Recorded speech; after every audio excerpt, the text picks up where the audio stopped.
बिल्कुल बिल्कुल। जिस तरीके की परिस्थिति बनी है, अमेरिका ने सीधे एंट्री कर दी है। चीन और रूस पहले से ही लगातार इस बात का विरोध कर रहे थे, धमकी दे रहे थे। उधर अभी यमन ने भी जो है वो सीधे तौर पर ईरान को फेवर कर दिया। उन्होंने ये ऐलान कर दिया है वहां की आर्मी ने कि लाल सागर में सभी अमेरिकी जहाजों और युद्धपोतों को निशाना बनाएंगे। उधर जब डोनाल्ड ट्रंप ने यह खबर दे दी, उसके बाद नेतन्याहू ने बयान जारी किया जिसमें उन्होंने अमेरिकी राष्ट्रपति को धन्यवाद किया और साथ में वो कह रहे हैं कि जो अमेरिका ने किया वो दुनिया का कोई और देश नहीं कर सकता है। इतना ही नहीं, उन्होंने नेतन्याहू जो कह रहे हैं कि परमाणु ठिकानों को निशाना बनाए जाने का जो फैसला है डोनाल्ड ट्रंप का, ये इतिहास बदल देगा। अब ये कौन सा इतिहास इससे बदलेगा, ये तो खैर आने वाला समय बताएगा कि नेतन्याहू और इनके बीच में जो कुछ भी चल रहा है, जिस तरीके से वो पार्टनर होने की बात कर रहे हैं डोनाल्ड ट्रंप, अभी उनका बयान भी सुनवाएंगे अभी डोनाल्ड ट्रंप का हम आपको, तो वो कौन सा इतिहास बदलेगा आने वाले समय में देखा जाएगा। बहरहाल मीनू मैम, जिस तरीके से ईरान ने साफ ये कहा है कि हमने तो मार्च 2025 में ही अपने सब यूरेनियम भंडार और सारे जो जरूरी चीजें थी वो शिफ्ट कर दिया था, और ट्रंप साहब कह रहे हैं कि हमने परमाणु ठिकानों पर हमला कर दिया। उधर सऊदी अरेबिया ने ये कंफर्म किया है कि कहीं भी किसी तरह का रेडिएशन नहीं है। तो ट्रंप ने कुल मिला के किया क्या? जिस तरीके से भारत ने बिल्डिंगें उड़ाई, आतंकवादियों को पहले ही बता करके पाकिस्तान को कि हम हमला करने जा रहे हैं, आतंकी वहां बचे नहीं थे, बिल्डिंग भारत ने उड़ा करके, और उसके बाद ट्रंप के दबाव में सीज फायर करा लिया। ट्रंप साहब ने भी वही किया है, एयर स्ट्राइक करके सिर्फ डराने की कोशिश की है, धमकाने की कोशिश की है। क्या माना जाए इसको?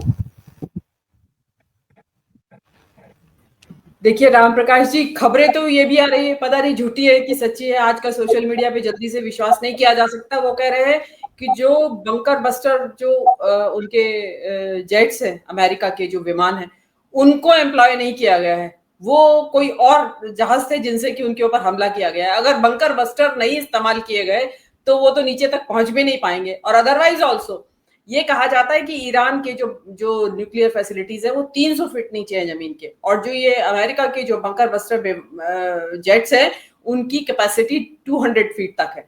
तो अब क्या दावे हैं, क्या नहीं है, सच्चाई कितनी है इस बात में, ये तो अभी थोड़ी देर में क्लियर होगा, जब तक कि कोई ऑफिशियल कंफर्मेशन नहीं आ जाती। लेकिन जो ट्रंप ने कर दिया है, ये हमेशा के लिए अब ये दुनिया का नक्शा किस किस तरफ बदलेगा, कहां खून खराबा होगा, क्या होगा, वो कोई जान नहीं सकता। मैं तो सबसे, दुनिया की तो चिंता है ही, लेकिन कहते हैं ना पहले अपनी चिंता कर लो, अपने घर की चिंता करिए। अब तो जो है कि ट्रंप की जिसके ऊपर मर्जी आएगी वो वहां मर्जी उठा के वो बंकर बस्टर भी भेज सकता है। हमारे यहाँ भी तो है न्यूक्लियर ठिकाने, हम क्यों नहीं अपनी चिंता करें? क्योंकि आज आप देखिए, कल रात उन्होंने एक एडवाइजरी जारी की है। उन्होंने कहा है कि अमेरिका की जो लोग हैं वो इंडिया ना जाएं, और औरतें खासकर अकेली ना जाएं, क्योंकि वहां बलात्कार हो रहे हैं और हिंसा हो रही है, सड़कों के ऊपर होते कभी भी हो सकती है आपको हिंसा।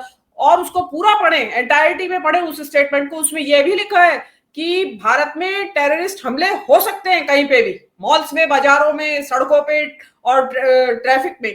तो खतरे को चेत जाना चाहिए कि जो ये हुआ है इसकी जद में कोई भी आ सकता है। उसमें कोई जरूरी नहीं कि आप न्यूक्लियर पावर ही हो या ना हो, और हम तो हैं न्यूक्लियर पावर।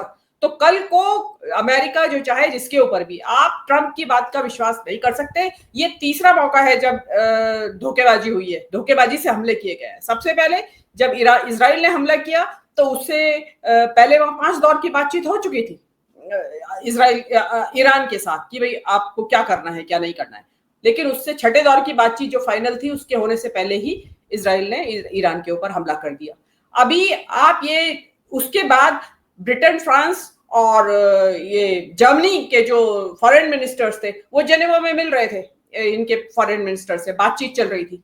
वो पूरी, उसका रिजल्ट भी नहीं आया, उससे पहले ही आपने फिर ये कर दिया। और कल तो आप कह ही रहे थे परसों की 15 दिन का टाइम लिया, परसों खूब लोग, दुनिया ने चैन की सांस ली कि शायद ये 15 दिन का समय ऐसा है एक कि गया तो गया, निकल गया, घड़ी निकल गई तो बस अब कुछ नहीं होगा, डिप्लोमेसी के जरिए चीजों को सुलझा लिया जाएगा। लेकिन आपने तीसरी बार फिर वादा खिलाफी की, और फिर आपने, और ये भी ट्रंप ने, आप ये देखिए, ट्रंप ने अपने लिए भी मुसीबत मोल ली है।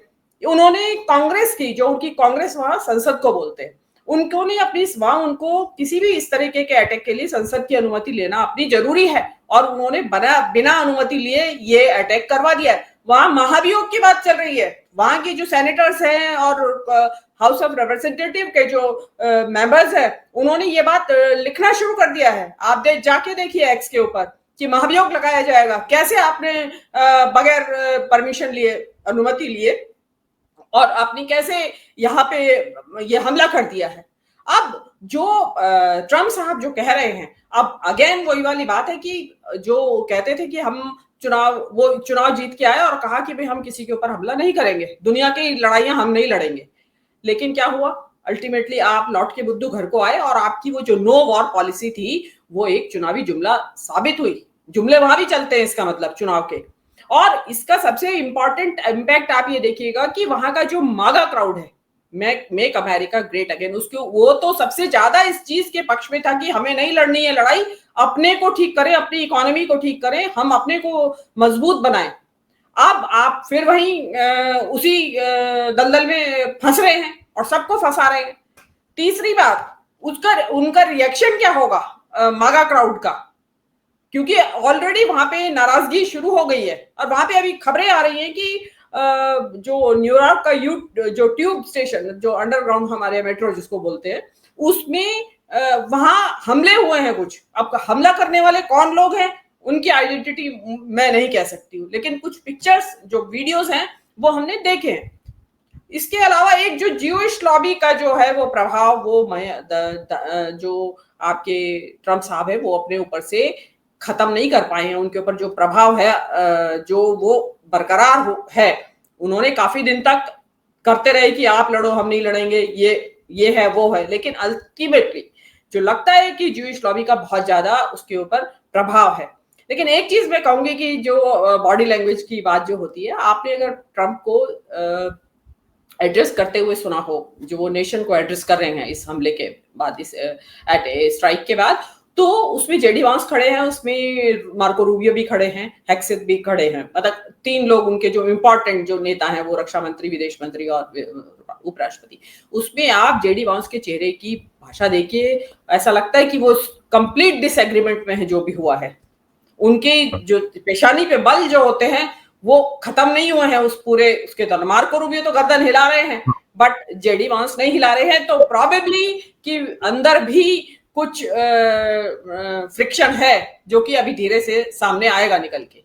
जी राम प्रकाश, जरा वो वीडियो दिखाइए थोड़ा, जेडी वेंस के माथे का बल दर्शकों को भी दिखा दिया जाए। अगर मीनू जैन मैम ने जिक्र कर दिया है तो जरा वो वीडियो चलाइए, सुनवाइए ट्रम्प साहब क्या कह रहे हैं। एक छोटा सा अंश दर्शकों को सुनवा भी दे रहे हैं, और वो जिस बल की बात कर रही हैं मीनू जैन मैम, वो दर्शकों को दिख जाएगा। A short time ago, the U.S. military carried out massive precision strikes on the 3 key nuclear facilities in the Iranian regime: Fordo, Natanz, and Esfahan.